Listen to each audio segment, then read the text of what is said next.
I'm Diana Cooper. I'm creative manager at Kepler Interactive, and I do all things editing and design.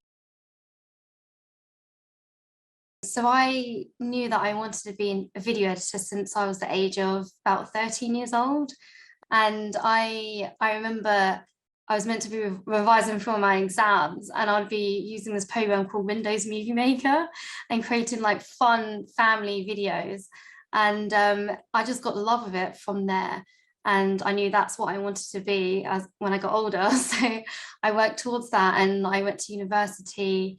I studied broadcast media at Brunel, and I graduated with first class honours.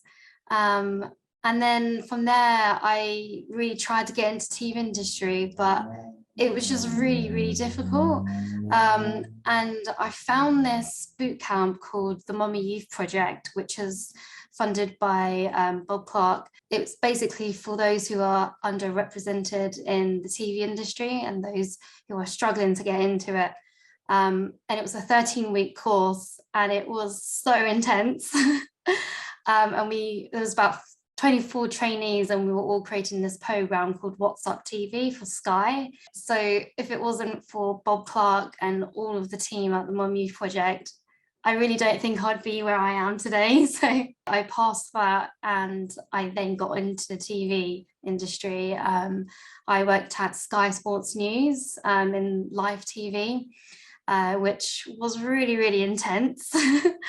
Working on live TV, everything is quick, fast paced. One moment stood out to me, actually. I remember I was shadowing someone in the gallery, one of the EVS players, and one of my edits came up on air on the screens, and I could hear the director counting down, and I didn't realize my edit was about to come on. And that moment was just crazy. I can't even describe that moment, seeing my edit go out live TV in front of thousands of people. So yeah, that was just so surreal. So from there, I then wanted to understand the more technical side of editing, because I'm more of a creative person. And so I worked in the edit assisting department, and that was all very, very technical about transcoding and all these technical terms. So yeah, that was great. That was really good fun. And then I wanted something fresh. I don't know what I wanted, but I knew I wanted to learn something new and exciting, and just try something different. And I saw an advert for an international video editor at 2K Games. And that's where I thought, you know what, let me just apply and see what happens. I didn't think I would actually get anywhere with it, but I think they saw my enthusiasm to be a video editor, and they could see all the work that I've done beforehand at Sky. And so yeah, I got the job, and yeah, had such an amazing time at 2K.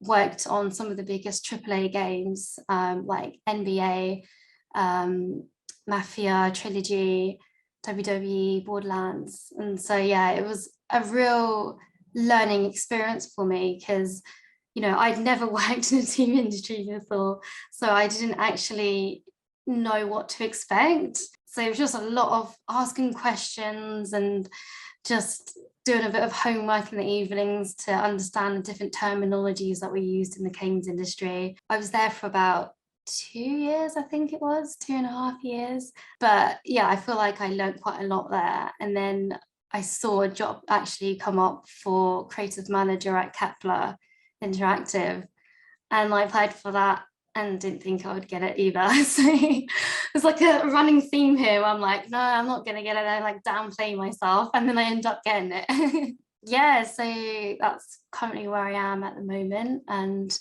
editing some amazing games. And yeah, just learning so much, really, and enjoying the games industry.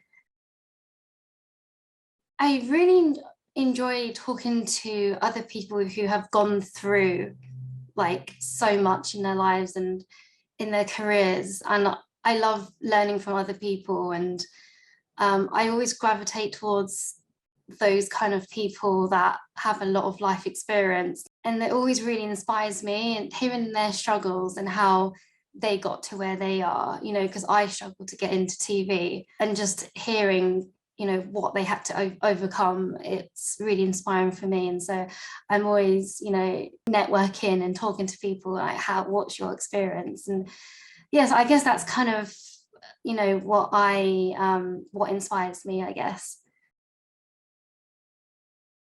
Oh, a lot of things.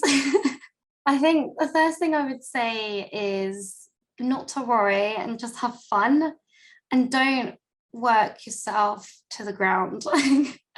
I worked so hard, like so hard when I was in my early 20s. I remember I would basically book a day off and not use that day for myself. I wouldn't rest. I would go into work to another department and shadow that department.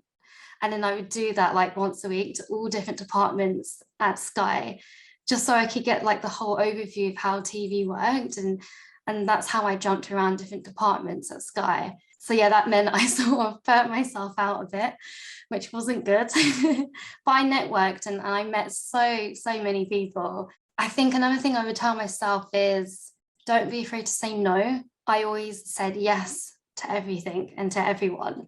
And I was a bit of a people pleaser, and that wasn't good because I never put myself first, you know. And you know, over the years I've realized and I've learned how to do that, and I always find that so difficult in me. I think I'm naturally a people pleaser and I always say yes, so it's so difficult to say no to people. But yeah, just put yourself first and don't be afraid to say no, I think. Oh, another thing I would tell my younger self is don't worry about what other people think of you. Just do you, and focus on you, and do what you need to do to get yourself to where you want to be in your career, and just focus on yourself basically, because there's going to be people in your life that may be jealous and put you down, and just focus on yourself. That's all you need to do, and you'll get there, trust me.